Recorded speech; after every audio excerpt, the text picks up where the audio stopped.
Once upon a time, there lived a young woman named Joy. Joy was about 20 years old, with kind eyes that had seen too much pain and a smile she hardly ever showed. Her belly was round. She was 7 months pregnant. Her tiny hut stood near the edge of the bush, where the wind whispered secrets through the tall grass. She lived alone. Her parents had died when she was just 16. People said they died of an unknown sickness, but the villagers didn't stop there. They claimed the sickness was a curse. They said her family must have offended the gods. And because of that, they treated Joy as if she carried the curse herself. When her parents' hut burned down after their burial, the villagers said it was a sign that the gods rejected her family. They banished her, forcing her to pack what little she owned and move to the outskirts of the village, a lonely place where no one ever came. First, Joy cried every night. Her only comfort was the memory of her fiancé, Toby, who had promised to stand by her. But when the banishment happened, he couldn't take the pressure. The whispers from people, the shame, the fear of being cursed too. It was too much for him. One morning, he came to her hut and said softly, "Joy, I'm sorry. I can't do this anymore." That was the day her heart broke completely. Now, she lived by gathering firewood from the bush and selling it in the village market. With the little money she made, she bought gari or roasted corn to survive. Her hands were rough, her feet always dusty, but her spirit, though tired, refused to give up. That afternoon, the sky was bright and cloudless. Joy picked up her small cutlass and a rope basket and walked into the bush, humming softly to herself. The ground was still damp from the early morning dew, and she could smell wet leaves and earth. She bent down to pick fallen branches and tied them into bundles. Her back ached, but she continued. Her baby kicked softly, and she rubbed her stomach. "Don't worry, my child," she whispered. "One day, everything will be okay. Mama will make sure you never suffer the way I did." As she moved deeper into the forest, a strange sound reached her ears. A cry, weak but desperate. She froze. It wasn't an animal's cry. It sounded human. She listened again. The cry came once more, louder this time, and filled with fear. Curiosity and fear battled in her chest. What if it's a trap? She thought. What if it's someone in trouble? After a moment, she decided to check. Carefully, she followed the sound through the thick bushes until she saw something that made her heart stop. A man was tied to a tree, his hands bound tightly behind him. His shirt was torn, and his face was covered in bruises. He looked weak, like he hadn't eaten for days. "Please, help me," he cried when he saw her. Joy's eyes widened. "Who did this to you?" she asked, stepping closer. I don't know," the man gasped. "They covered my face. They left me here to die." Before Joy could say another word, a loud roar echoed through the forest. Her blood turned cold. From the corner of her eye, she saw movement. A lion, creeping slowly toward the man. For a second, her legs refused to move. Every instinct in her body screamed for her to run, to save herself and her unborn child. But when she looked at the man's terrified eyes, she knew she couldn't. "No," she whispered to herself. "I won't let you die." She grabbed a thick stick lying on the ground, her hands trembling. Her heart pounded so loudly she could hear it in her ears. "Hey!" she shouted, waving the stick. "Get away from him." The lion stopped and stared at her, its golden eyes fierce and hungry. Joy shouted louder, waving her arms and striking the ground with the stick. The sound startled the lion, and after a few tense seconds, it turned and disappeared into the bushes. Joy's knees nearly gave out from fear, but she quickly ran to the man and started untying the ropes around his hands. "Are you okay?" she asked, breathing hard. The man looked at her as if she were an angel. You saved my life," he said weakly. "Thank you." "My name is Joy," she said softly. "You're safe now." He nodded. "I'm Jason," he replied, still catching his breath. "They kidnapped me. I don't even know where I am." She helped him stand, letting him lean on her shoulder. Together, they began the long walk back to her hut. The forest grew darker as the sun began to set, painting the sky orange and pink. By the time they reached her small hut, Jason could barely walk. Joy helped him sit on a wooden stool and brought him some gari and water. "I don't have much," she said shyly, "but please eat something." Jason smiled weakly. "You've already done more than anyone ever has for me." "Thank you." He ate slowly, his hands still shaking. When he finished, Joy gave him a small mat to lie on. "You can rest here tonight," she said. It's not much, but at least it's safe. As Jason lay down, he looked around the tiny hut. The cracked walls, the smoky lamp, the few clothes folded neatly in one corner. He could tell that this young woman lived a hard life, yet her heart was full of kindness. "Joy," he said softly, "you risked your life for a stranger. Why?" She smiled faintly.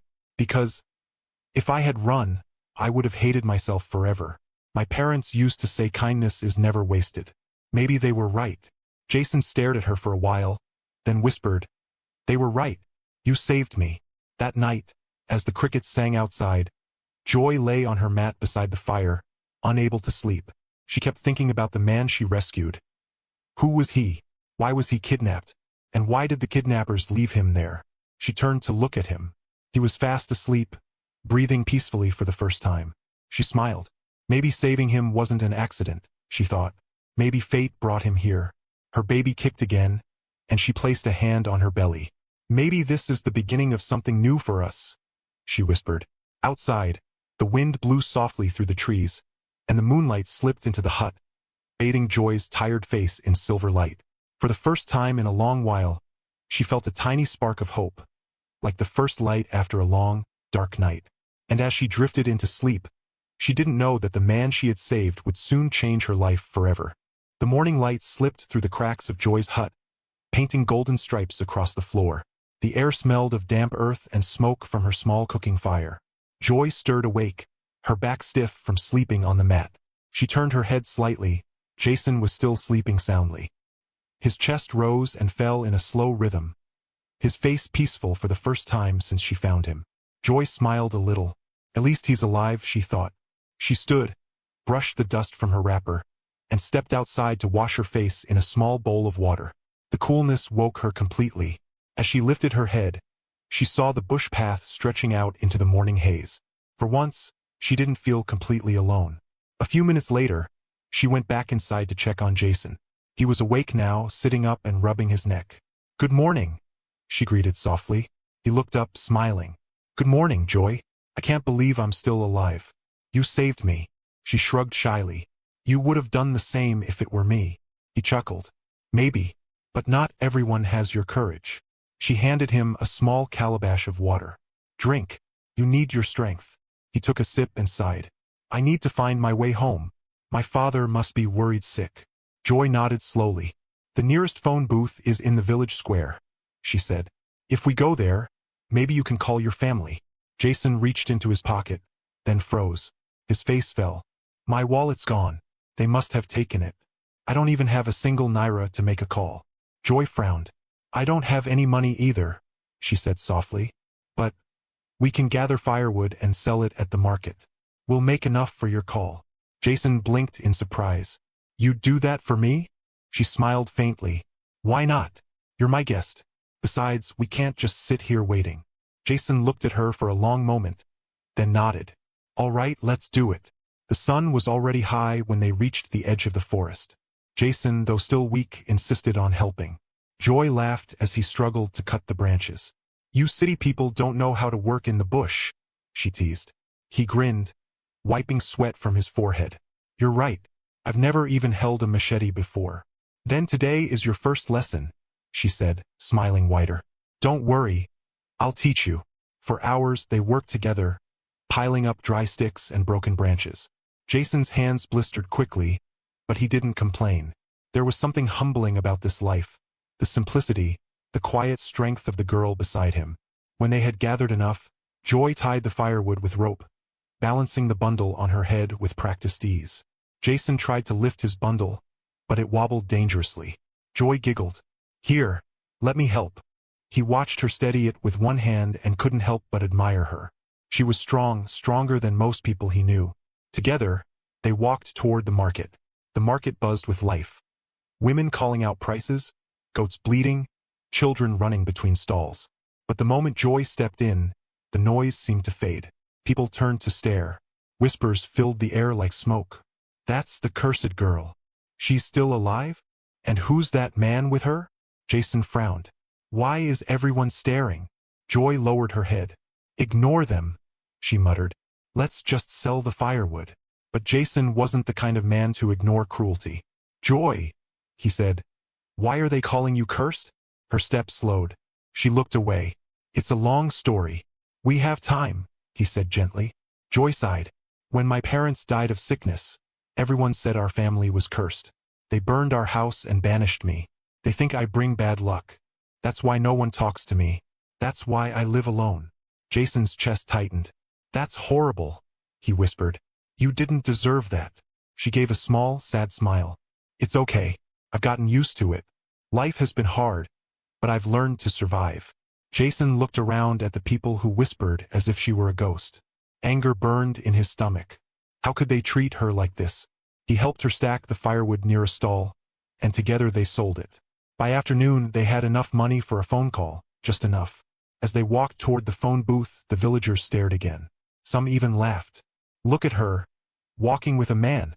Maybe she's found another victim. Jason stopped. He wanted to shout at them, but Joy touched his arm. Don't, she whispered. They're not worth it. Her calmness amazed him. When they reached the booth, Jason took the coins from her palm and dialed a number. The phone rang only once before a voice answered. Deep, worried, familiar. Jason, is that you? Jason's eyes filled with tears. Dad, it's me. I'm okay. Where are you, son? We thought you were dead. I've searched everywhere. I don't even know where I am, Jason said, glancing at Joy. A village called Umuoma. Dad, a girl saved my life. If not for her, I'd be gone. There was silence, then the sound of relief. Hold on, son.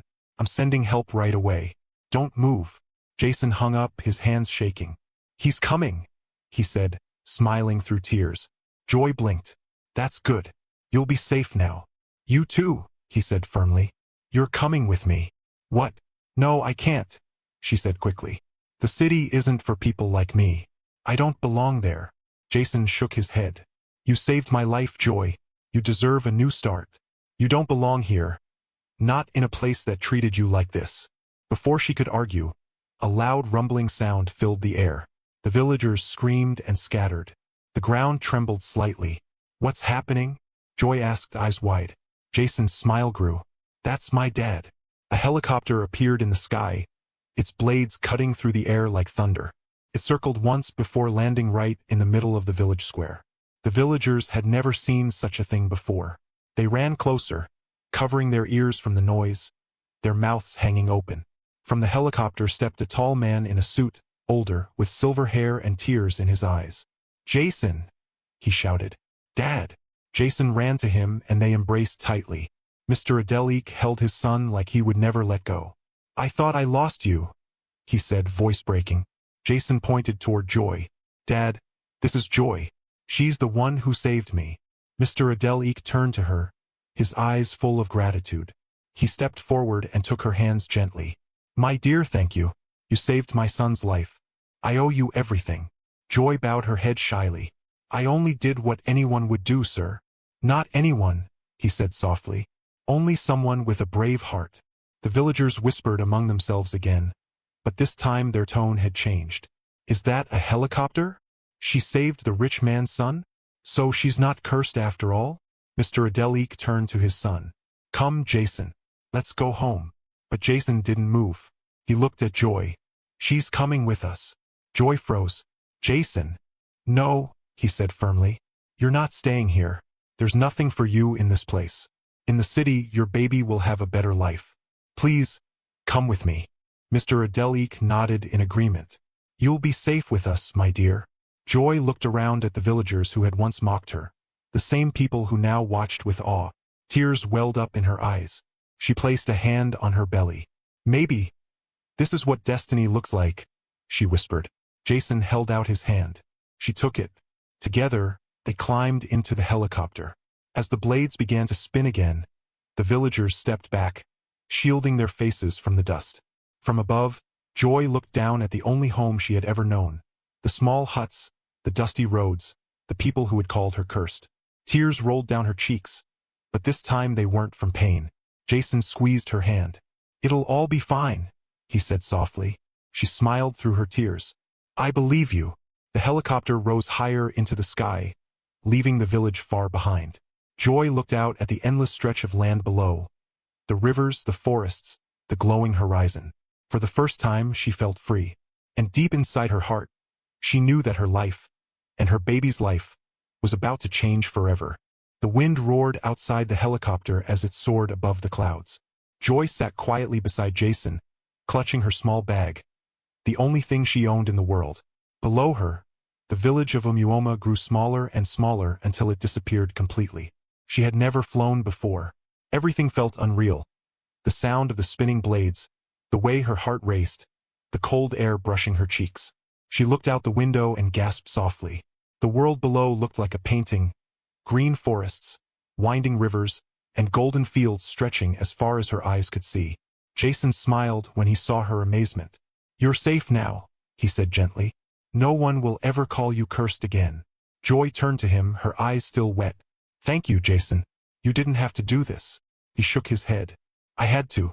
You saved me, Joy. You gave me a second chance at life.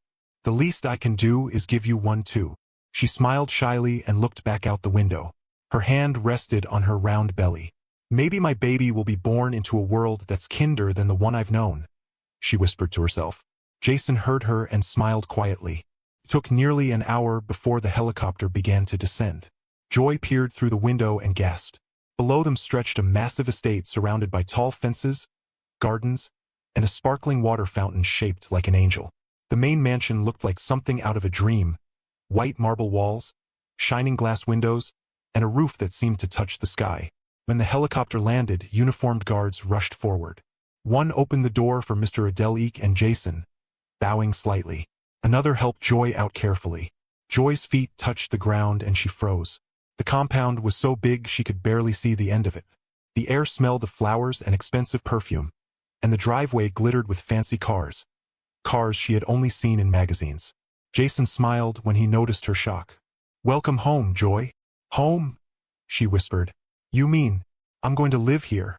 Mr. Adelik stepped forward and nodded warmly. "Yes, my dear. You are part of this family now. You saved my son. That means you saved me too. You will lack nothing here." Tears filled Joy's eyes. For a moment, she couldn't speak. All her life, people had treated her like she was less than human. Now a man she had just met, one of the richest men in the city, was calling her family. "Thank you, sir," she finally said, her voice trembling. "Thank you so much." A young maid appeared and led Joy across a stone path to a smaller building near the main mansion. But smaller was hardly the word for it. The guest house was beautiful, wide glass doors, a private garden, and a sparkling chandelier hanging from the ceiling. Jason handed her a key. "This will be your room from now on," he said, smiling. "You can rest, shower, and join us for dinner later. I'll show you around afterward." Joy stepped inside slowly. Her eyes widened. The living room was bigger than her entire hut. There was a soft couch, white curtains, and paintings on the walls. She walked around touching everything. The polished table, the soft bed, the mirror that reflected her astonished face. She rubbed her belly gently. "We're going to be okay now," she whispered to her baby. "No more sleeping on cold floors. No more hunger." For the first time in years, she felt safe. After a warm shower, the first real shower she'd had in months, Joy changed into a simple dress one of the maids brought her. Her hair was tied neatly, and she looked at herself in the mirror again. She barely recognized the woman staring back. When she arrived at the dining room, Jason and his father were already seated. The table was long and decorated with candles, silver plates, and food she couldn't even name. "Come, sit," Mr. Adelik said kindly.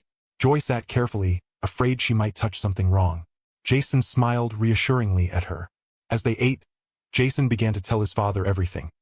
How he had been driving home from work when his car was stopped by armed men. How they took him deep into the bush, tied him to a tree, and left him to die. "If not for Joy," Jason said, looking at her, "I wouldn't be sitting here today. She fought off a lion, Dad." "A lion?" Mr. Adelik's eyes widened. "A lion?" Joy blushed, looking down. "It was more scared than I was, sir," she said softly. Mr. Adelik chuckled and shook his head. "You are truly brave, my dear. From today, this is your home. You will be treated with respect here." "Thank you, sir," she whispered. After dinner, Jason offered to show her around the mansion. They walked through grand hallways lined with paintings and soft lights. She saw rooms with chandeliers, a swimming pool that sparkled like diamonds, a small library filled with books, and a garden that smelled like heaven. By the time they returned to the guest house, Joy was speechless. "I hope you like it here," Jason said. "I don't even have words," she admitted. "This place feels like something out of a dream." Jason smiled. "Then sleep and dream some more," he said. "Tomorrow I'll take you to my company. You'll work with me as my assistant. Someone I can trust." Joy's eyes widened. "Me? Work with you? But I've never worked in an office before." "You'll learn," he said kindly. "You're smart, and you're stronger than you know." She smiled shyly. "Thank you, Jason, for everything." He hesitated for a moment, then said softly, "You don't have to thank me, Joy. You saved me first." He wished her good night and left. That night, Joy lay on the soft bed staring at the ceiling. For years, she had fallen asleep hungry and afraid. Now she lay surrounded by warmth and quiet. The soft hum of the air conditioner was the only sound. She turned on her side, whispering to her baby, "See? I told you we'd be fine." Her eyelids grew heavy, and for the first time in a long while, Joy drifted into a deep, peaceful sleep. The next morning, sunlight poured through her window. She woke slowly, half expecting to find herself back in her small hut. But when she saw the smooth sheets, the shining floor, and the soft curtains fluttering in the breeze, she smiled. It was real. After breakfast, Jason came to pick her up. He was dressed neatly in a navy blue suit, looking confident and calm. "Ready for your first day?" he asked. Joy nodded nervously. "I hope I don't make mistakes." Jason smiled. "You'll be fine. Just follow my lead." They climbed into a sleek black SUV. The seats were soft, and the car smelled like leather. Joy had never ridden in a car this luxurious before. She looked out the window, her eyes wide as they drove through the busy streets of Lagos. Tall buildings, shining billboards, and people in fancy clothes filled her view. It was another world entirely, loud, bright, alive. When they arrived at the company, Joy couldn't believe her eyes. The building was tall and made of glass, with the words Adelique and Company shining at the top. Employees in suits moved briskly through the lobby, and the air smelled of perfume and coffee. Jason led her through the corridors. "This is where I work," he said proudly. "You'll sit right outside my office." He showed her a neat desk with a computer, notepads, and a nameplate that read, "Miss Joy, personal assistant." Her heart swelled. She traced her fingers over the nameplate and smiled. This is really mine?" Jason nodded. "Yes, you earned it." He spent the rest of the morning teaching her how to answer calls, schedule meetings, and organize files. Joy listened carefully, writing everything down. She made mistakes at first, pressing the wrong buttons, mispronouncing words, but Jason never got angry. He just laughed and guided her gently. By afternoon, she was already improving. Some of the other workers smiled politely at her, though a few whispered when she passed. But Joy ignored them.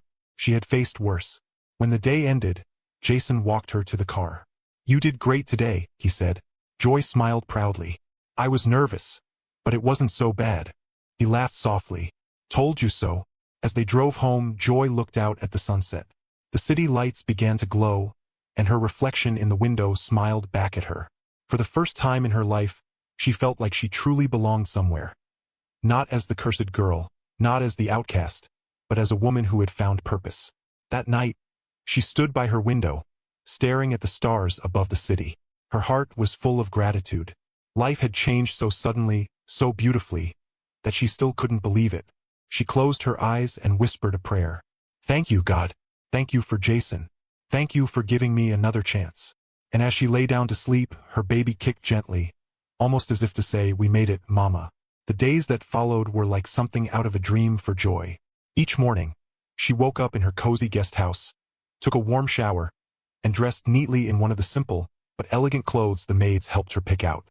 Then Jason's car would honk outside, and she'd step out with a bright smile, ready to face the day. Her new job as Jason's personal assistant kept her busy. She learned how to answer business calls, schedule meetings, take notes, and even send emails. At first, she struggled to type correctly, her fingers awkward on the keyboard, but Jason was patient with her. "You're doing great," he would say with a grin whenever she looked nervous. "Don't be too hard on yourself, Joy. You're learning faster than most new hires."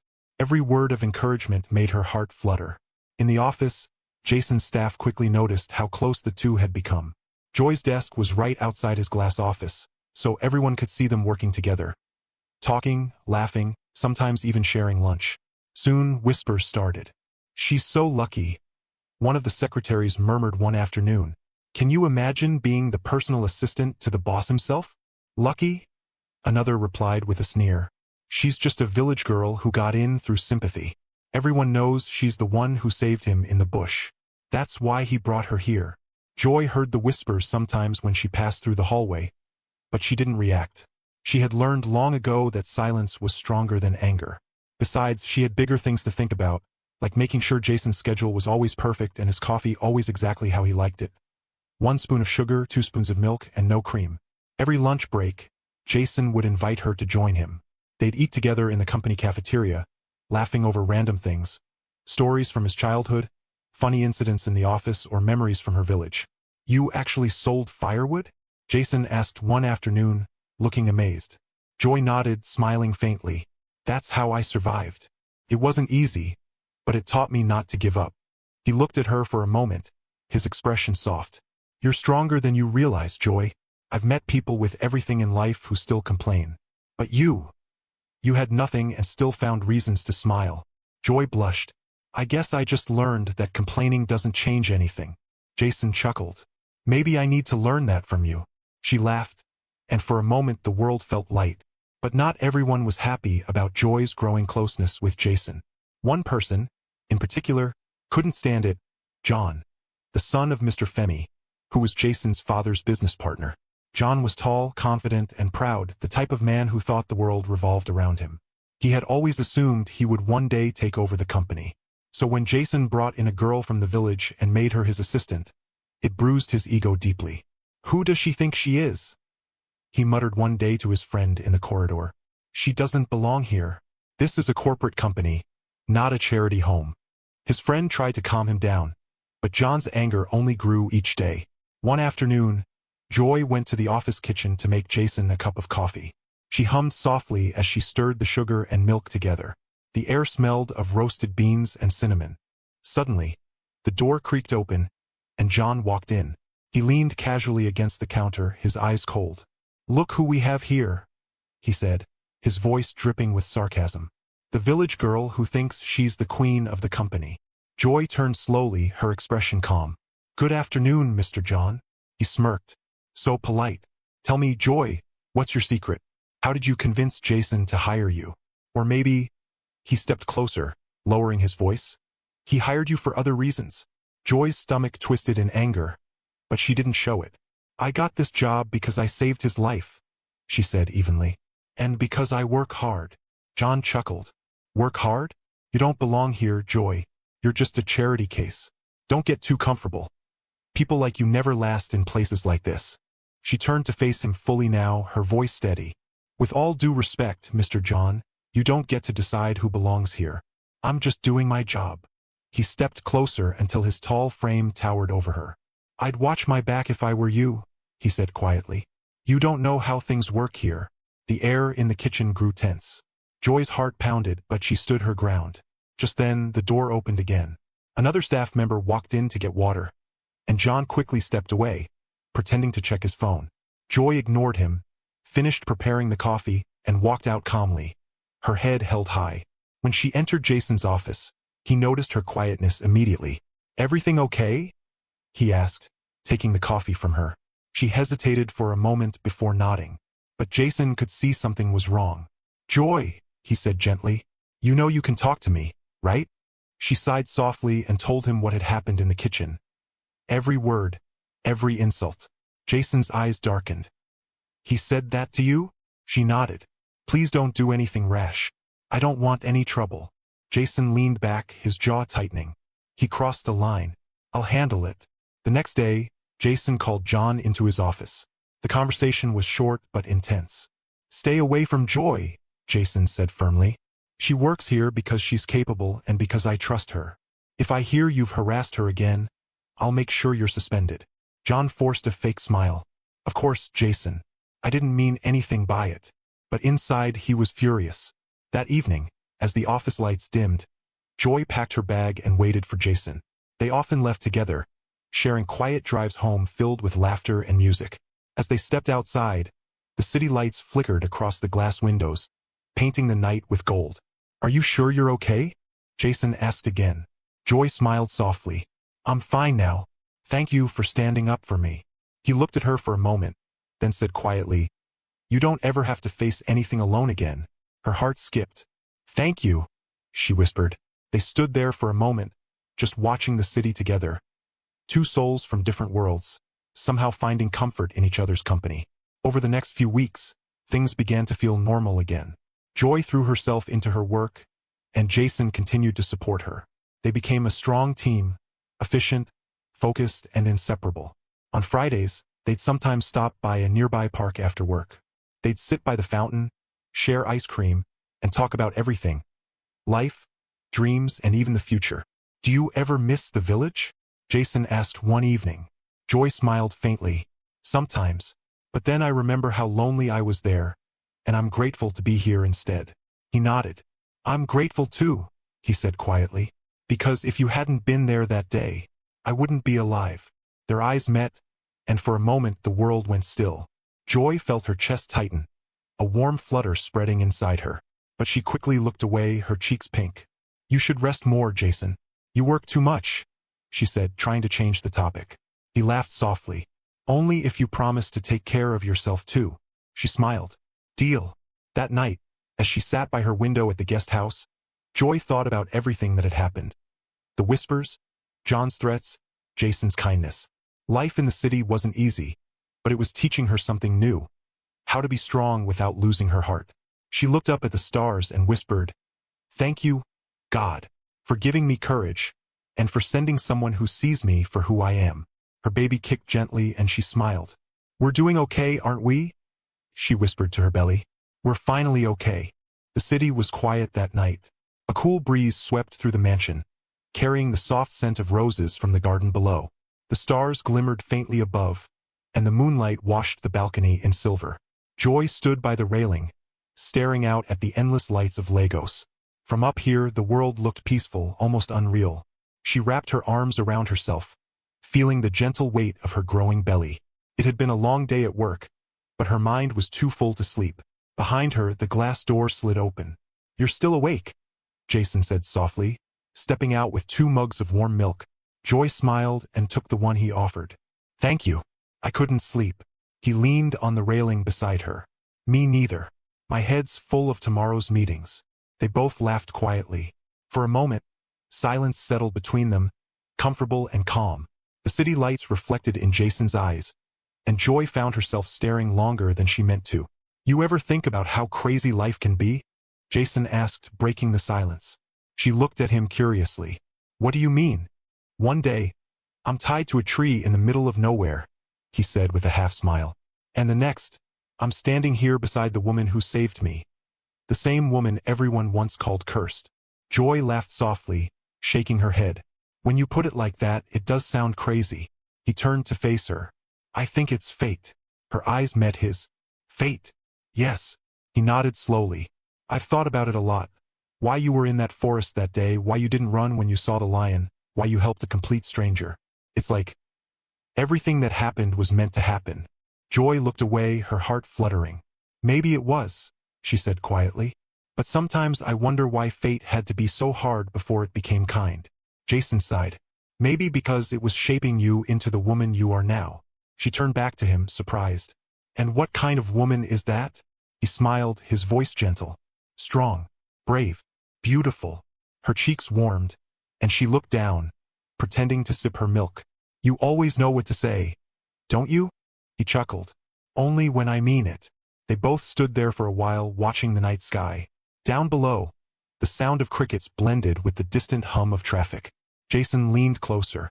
"You know, I've never told anyone what really scared me that day in the forest." Joy glanced at him. "What was it?" "It wasn't the kidnappers," he said quietly, "or even the lion. It was the thought that no one would find me, that I'd die there alone." He paused, his voice softer now. "Then I saw you. You looked like hope." Joy's chest tightened. She had no words. All she could do was look at him, this man who had every reason to forget her, yet never did. "And now?" she asked, her voice barely above a whisper. Jason smiled faintly. Now I'm just afraid of losing that feeling. Her heart skipped. What feeling? He looked into her eyes, and in that moment, she understood without him saying it. Before she could think, before she could remind herself of who she was and who he was, Jason reached out and brushed a strand of hair from her face. His hand lingered for a second, warm against her skin. Their eyes locked, his full of quiet longing, hers wide with surprise. Joy, he whispered. Yes, I think I've fallen for you. The world seemed to pause. The sound of the wind, the chirping of the crickets. Everything faded into silence. Joy's breath caught. Jason, I know it's sudden, he said quickly, his voice shaky now. And I don't want you to feel pressured. I can't keep pretending I don't care more than I should. You changed my life, Joy. You remind me what real kindness looks like. You make me want to be better. Joy's heart beat wildly. For years, she had been invisible, unwanted. And now, the man she had rescued, a man who could have had anyone, was standing before her, speaking words she never thought she'd hear. She swallowed hard, her voice trembling. I don't know what to say. Then don't say anything, he said softly. Just tell me if this feels wrong. He stepped closer, slowly, giving her time to stop him. But she didn't move. She couldn't. Something deep inside her told her this moment was meant to happen.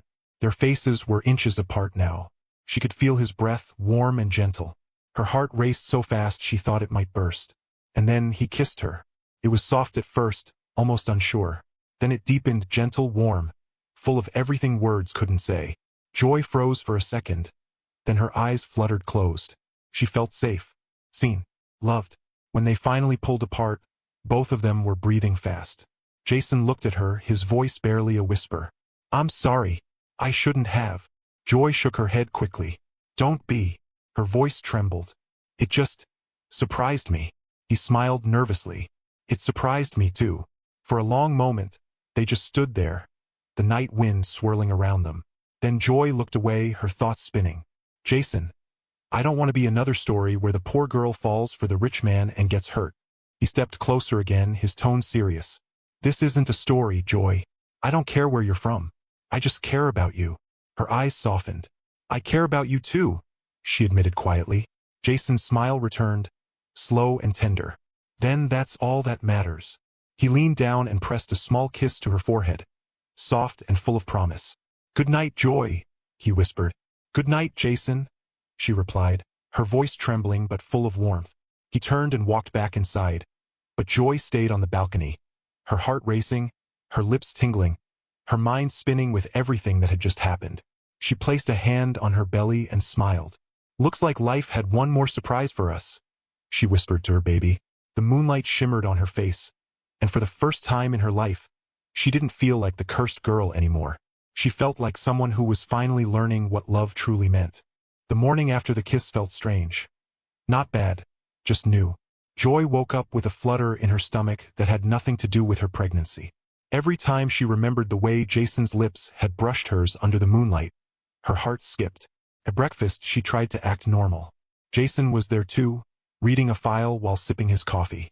Their eyes met once, and they both smiled shyly, quickly looking away. Mr. Adelique, sitting at the head of the table, didn't notice anything unusual. He was busy talking about a new business deal.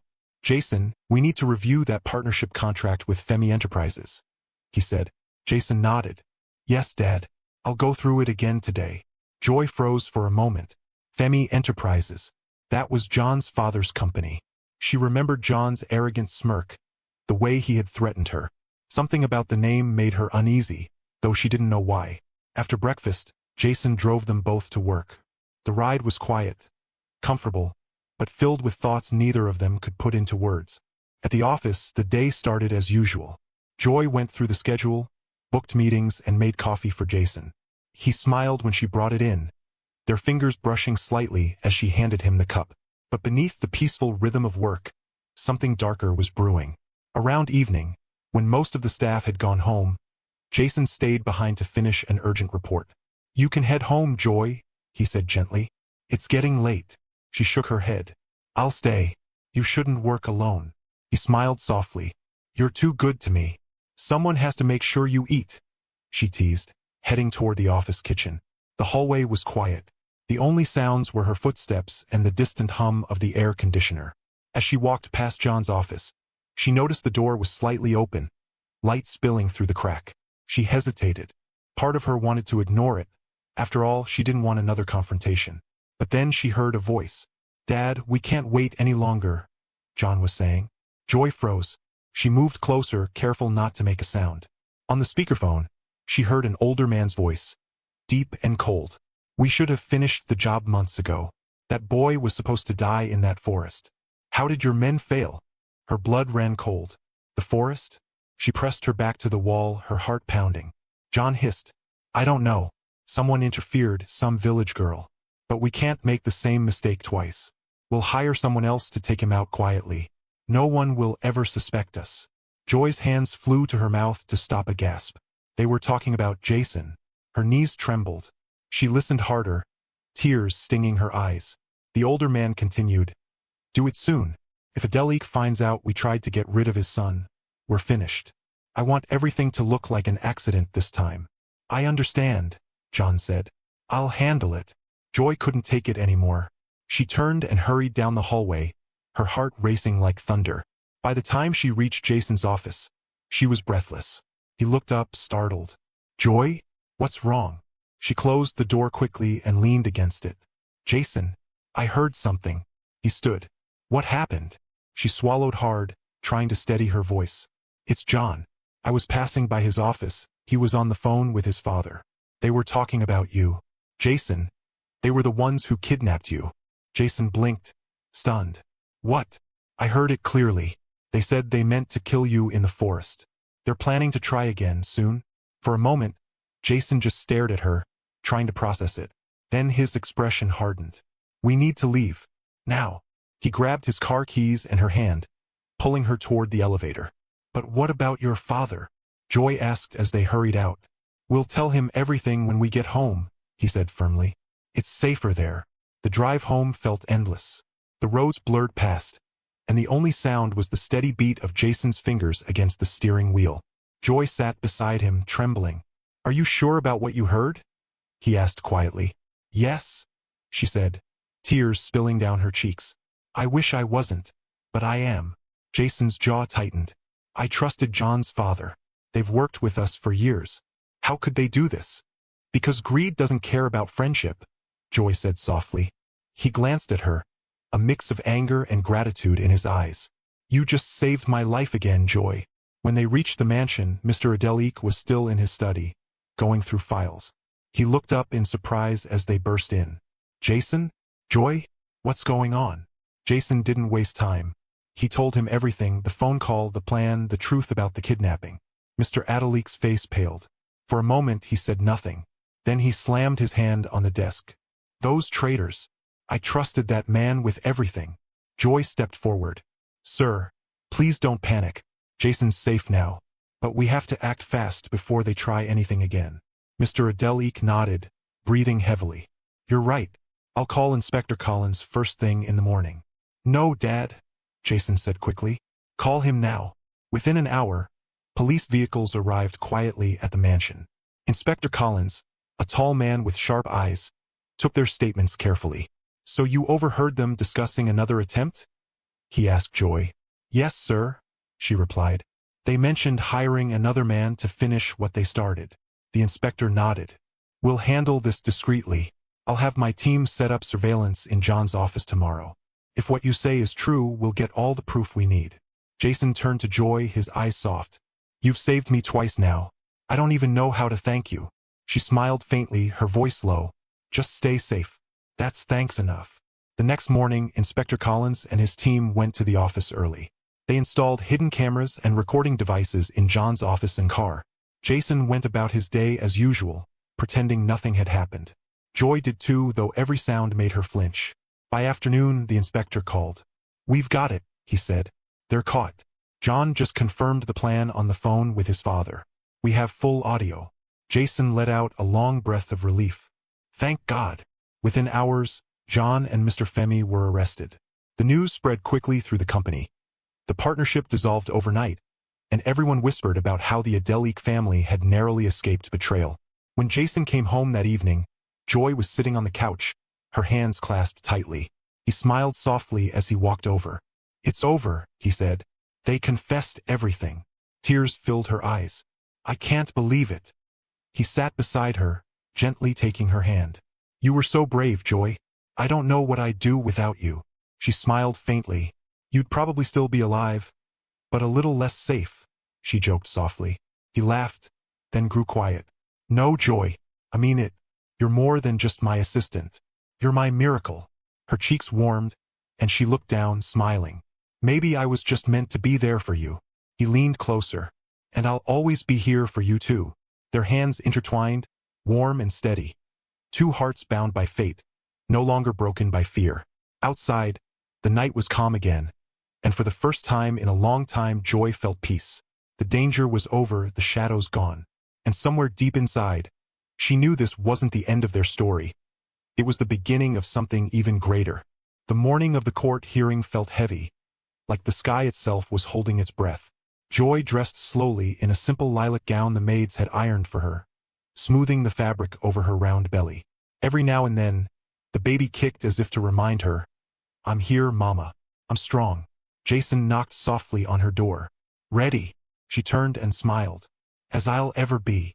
They rode to the courthouse with Mr. Adelik in quiet focus. Lagos traffic crawled, horns blared, but inside the car there was a steady calm. Jason's hand in hers, warm and reassuring. When they reached the tall gray building, cameras flashed and people whispered, "That's the Adelik heir. That's the girl who saved him." Joy tried not to look at anyone.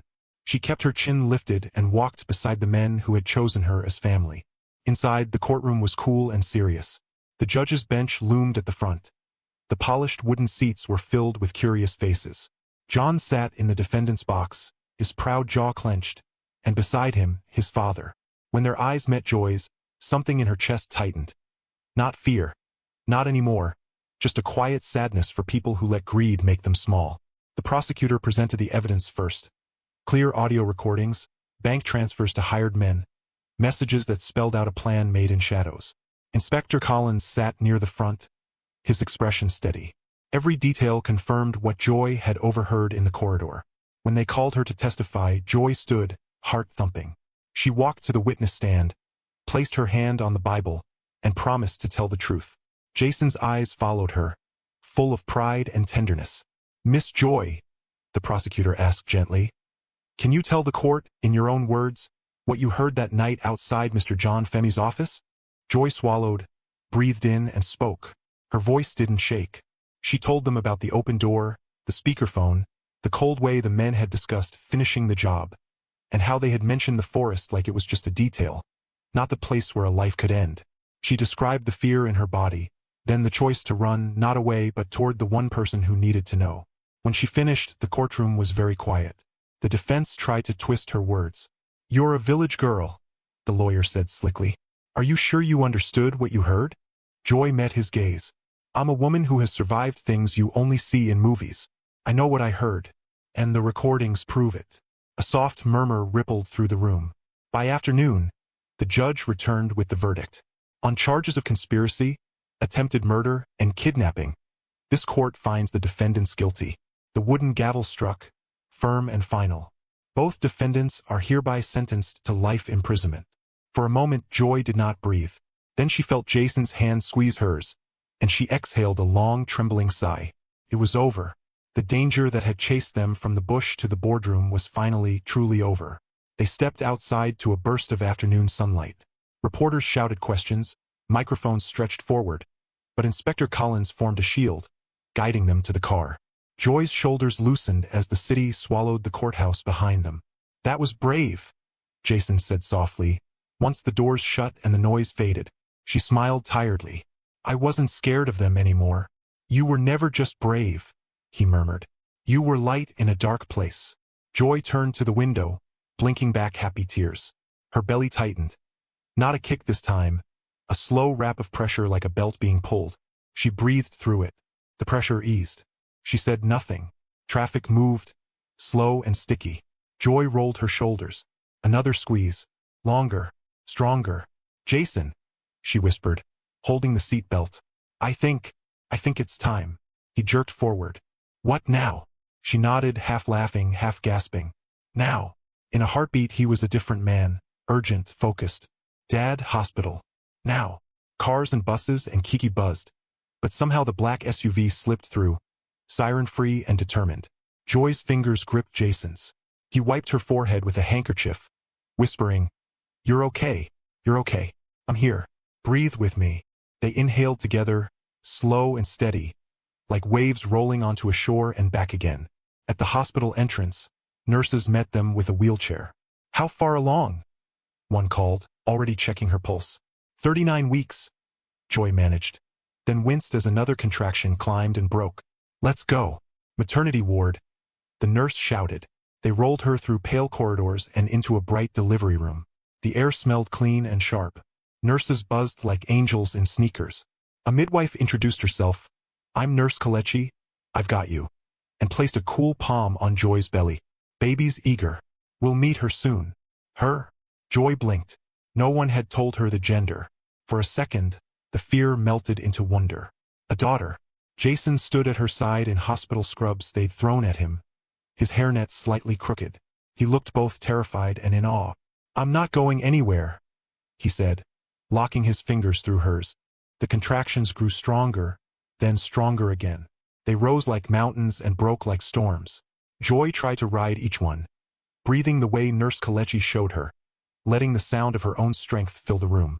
In the deepest pain, she saw her past like flashes.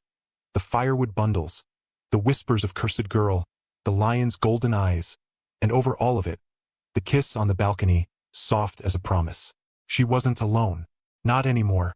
You're doing beautifully, the nurse said. One more, Mama. Push with your breath. Joy gathered everything she had. Every prayer, every broken piece she'd picked up and made into a life, and pushed. The room became a single note. The pain peaked and then lifted.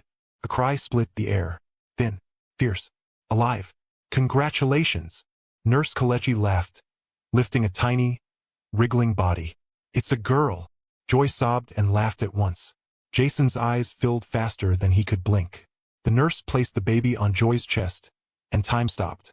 Warm, damp, perfect. The little girl's fist opened and closed against Joy's skin, searching and finding, as if she knew exactly where she belonged. Hi, Joy whispered, tears running freely. Hi, my love. Jason kissed Joy's forehead, then the tiny cap of the baby's head. You're both miracles. The next minutes blurred into soft movements. Clamps, blankets, gentle voices.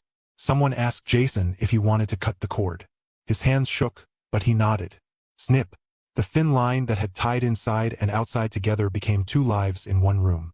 When they wheeled Joy to the postnatal ward, evening had fallen. The window showed a slice of Lego sky painted in peach and violet. On her bed, propped by pillows, Joy cradled the baby, who now slept with a tiny pout, dark lashes touching soft cheeks. Mr. Adeleke slipped in quietly, a bouquet of small white flowers in hand. The sight of Joy with the baby made him stop. His mouth trembled before he smiled. My dear, he said softly, you've brought joy to us all, and now another Joy. Joy laughed weakly. Not another Joy, she said, stroking the baby's cheek. Her name is Amara. She looked up. It means grace, because that's what saved us. Amara, he repeated, tasting the name. Welcome, little one. He bent and kissed the baby's hand, then wiped his eyes like he'd only had dust in them. Your grandmother would have loved you, he whispered half to himself. Jason sat at the edge of the bed, hands folded as if he were praying. I know I'm not her biological father, he said carefully, eyes on the baby. But I want you both to know, I'm here for every diaper, every midnight cry, every first step, every school play. I'm not leaving. Not today, not any day. Joy looked at him, the kind of look that pours straight from the heart and says 100 thank yous at once. We know, she said. We feel it. A nurse came in with forms. Birth certificate details, she chirped. Mother's name. Joy. She paused, then smiled. Joy Nkemdalai. It felt good to say her full name, the one she hadn't spoken proudly in years. And father? The nurse asked gently. Joy and Jason exchanged a look. There was no awkwardness, only honesty and tenderness. List me as guardian for now, Jason said, and we'll begin the legal process for adoption as Joy wishes. He glanced at Joy. With your consent. At your pace. Joy nodded, relief blooming. Thank you for asking. For not rushing my story. The nurse smiled, understanding more than she said. All right, guardian Jason. Mama Joy. Baby Amara. She wrote quickly, then slipped out. Night deepened. The ward hummed softly. A distant lullaby, a cart's wheels on tile, the whisper of curtains. Outside, the city kept moving, but inside their room, time learned to slow down and listen to the tiny sounds of a brand new life. The squeak of a yawn, the hiccup of a breath. Jason dozed briefly in the visitor's chair, then woke to the softest sound. Joy humming an old village tune. He opened his eyes to see mother and child, foreheads nearly touching. The baby's fist curled around Joy's finger like a promise. Tell me something, Joy said quietly, eyes still on Amara. When you look at her, what do you feel? Jason took a second before answering.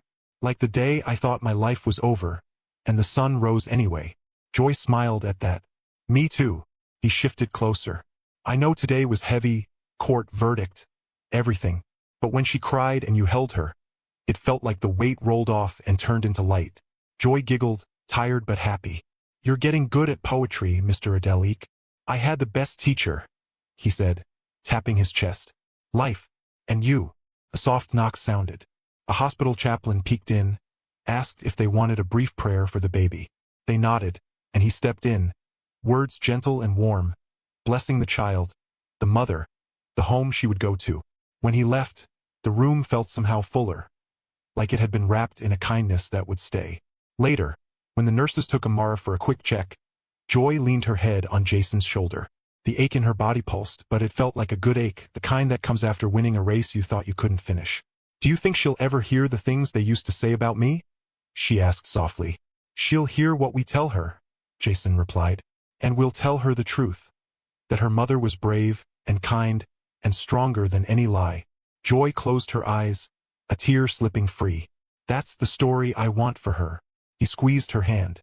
That's the story we'll write. When the nurse returned to Amara, swaddled like a tiny sunrise, Joy took her back with a grateful sigh. The baby scrunched her face, then relaxed against her mother's heartbeat. Jason reached a finger toward her. Amara's small hand wrapped around it with surprising grip. Strong, he whispered. Just like her mama. Joy looked at the two of them, her daughter, the man who had become her home, and something settled inside her, deep and sure. The fear that had followed her from the village, through the forest, into the city, finally loosened its last knot and fell away. Outside, the city lights blinked like distant stars. Inside, a new light had been born, soft, steady, and theirs. Welcome to the world, Amara, Joy whispered. We've been waiting for you. Months passed, and the mansion that once felt like a stranger's palace had slowly become a home filled with laughter. Baby Amara grew fast. Chubby cheeks, curious eyes, and a giggle that could melt anyone's heart. Every morning, Joy would walk into the garden with her daughter in her arms. The flowers bloomed brighter now. The air smelled sweeter. Sometimes Jason would join them before work, still in his crisp shirts, bending down to kiss Amara's tiny hand before kissing Joy's forehead. Their love had grown quietly but deeply, like roots beneath the earth, unseen but strong. One Saturday afternoon, the house buzzed with soft music. Mr. Adelik sat on the porch, bouncing Amara on his knee and telling her stories in Yoruba while she cooed and reached for his beard. Joy stood nearby, smiling. You've brought life back to this house, my dear, the old man said, his voice warm. Jason is happier than I've ever seen him. Joy's heart glowed. He makes me happy too, sir. I never thought I'd find peace like this again. Mr. Adelik chuckled. Peace? My dear, love is even more powerful than peace. Love gives meaning to peace. She smiled, her eyes glistening. That evening, Jason asked her to meet him in the garden after dinner. The night air was soft, carrying the scent of hibiscus and rain. The garden lights twinkled like a field of stars. Joy walked down the stone path in a simple cream dress, her hair tied up neatly. Jason stood by the fountain, dressed in a black suit, his expression tender but nervous. When she approached, he smiled, and suddenly, she realized something was different. Rose petals scattered along the path. Candles flickered around the fountain. Jason? She whispered, heart racing. He took a deep breath. Joy, the first time I saw you, you were standing in front of a lion. She laughed softly, shaking her head. That's not the most romantic memory to start with. He smiled. But it's the truth. You faced fear head-on when everyone else would have run. Since that day, you've changed my life. Saved it. Rebuilt it. Filled it with love. You taught me what strength and kindness really look like. Joy's eyes glistened. Jason, he continued, stepping closer. You brought me back to life, Joy, and I want to spend the rest of my life giving you back everything you've given me. Then he knelt down. Slowly, gracefully, like the moment itself had been waiting forever. In his hand was a small velvet box. Inside sparkled a simple gold ring with a tiny diamond that caught the candlelight. Joy gasped, her hands flying to her mouth. Joy and Kemdalai, Jason said softly, voice trembling with emotion. Will you marry me? For a heartbeat, the world stood still. The only sound was the gentle splash of the fountain and the thud of her racing heart. Tears filled her eyes. Jason, yes. Her voice broke with joy. Yes, I will. He slipped the ring onto her finger, and she threw her arms around him. He lifted her slightly off the ground as she laughed and cried at the same time. From the porch, Mr. Adelik clapped with a wide grin, holding Amara high like a little witness to their love. The maids and guards who had peeked through the windows began to cheer softly, smiling as if their own hearts were being warmed. The wedding came weeks later, quiet but beautiful, set in the same garden where he had proposed. The sun shone softly, and flowers lined every path. Joy wore a white gown that flowed like clouds, simple but elegant. Her veil was light, almost glowing in the breeze. Jason waited at the altar, his heart pounding. When Joy walked in, holding little Amara in her arms instead of a bouquet, everyone sighed in admiration. Mr. Adelik officiated the ceremony himself. His voice trembled as he spoke. Love is patient. Love is kind. Love is not about where you come from, but what you give. Joy and Jason exchanged vows that felt like music. I promise to stand beside you, Jason said, his eyes glistening. Through every joy and every storm, you gave me courage when I had none. I'll spend my life protecting that light in you. And I promise, Joy said softly, to love you the way you've loved me, without fear, without doubt. You taught me that love isn't about where we start, but how we choose to grow together. When the priest finally said, You may now kiss your bride, Jason leaned in gently, kissing her like it was the first sunrise after a long night. Applause broke out. Amara clapped her tiny hands too, giggling, and everyone laughed. That evening, as the guests left and the lights dimmed, Jason and Joy sat by the fountain again, just as they had on the night of his proposal. The stars shimmered above them, the sound of the water steady and calm. Joy leaned her head on his shoulder, her ring glinting under the moonlight. Do you ever think about how far we've come? She asked softly. Jason smiled. Every single day. She sighed happily. Sometimes I still can't believe it. From the bush to this. He looked at her, his eyes tender. You were never meant to stay in the bush, Joy. You were meant to shine. You just needed someone to remind you. She smiled through tears. And you did. He touched her chin gently, lifting her face toward his. No, he said softly. You reminded me what love is. They kissed again. Slow, warm, filled with gratitude more than passion. A kiss that said, we made it. Amara's soft coo came from her crib nearby, as if echoing the joy of the moment. Joy laughed quietly. Looks like someone doesn't want to miss anything. Jason chuckled. She's her mother's daughter, curious and strong. Joy smiled, resting her head on his chest. I like that. The night grew quieter. The fountain whispered. Somewhere in the distance, fireworks from another wedding painted the sky with light. Jason wrapped his arm around her and whispered, Welcome to forever, Mrs. Adelik. Joy looked up, her heart full. Forever sounds perfect. And under the wide, forgiving sky, they stayed there, two hearts that had once been broken by fate, now mended by love, holding on to a promise that would last a lifetime. Thanks for watching. If you enjoyed this story, please subscribe to this channel and tell us where you are watching from. Have a wonderful day.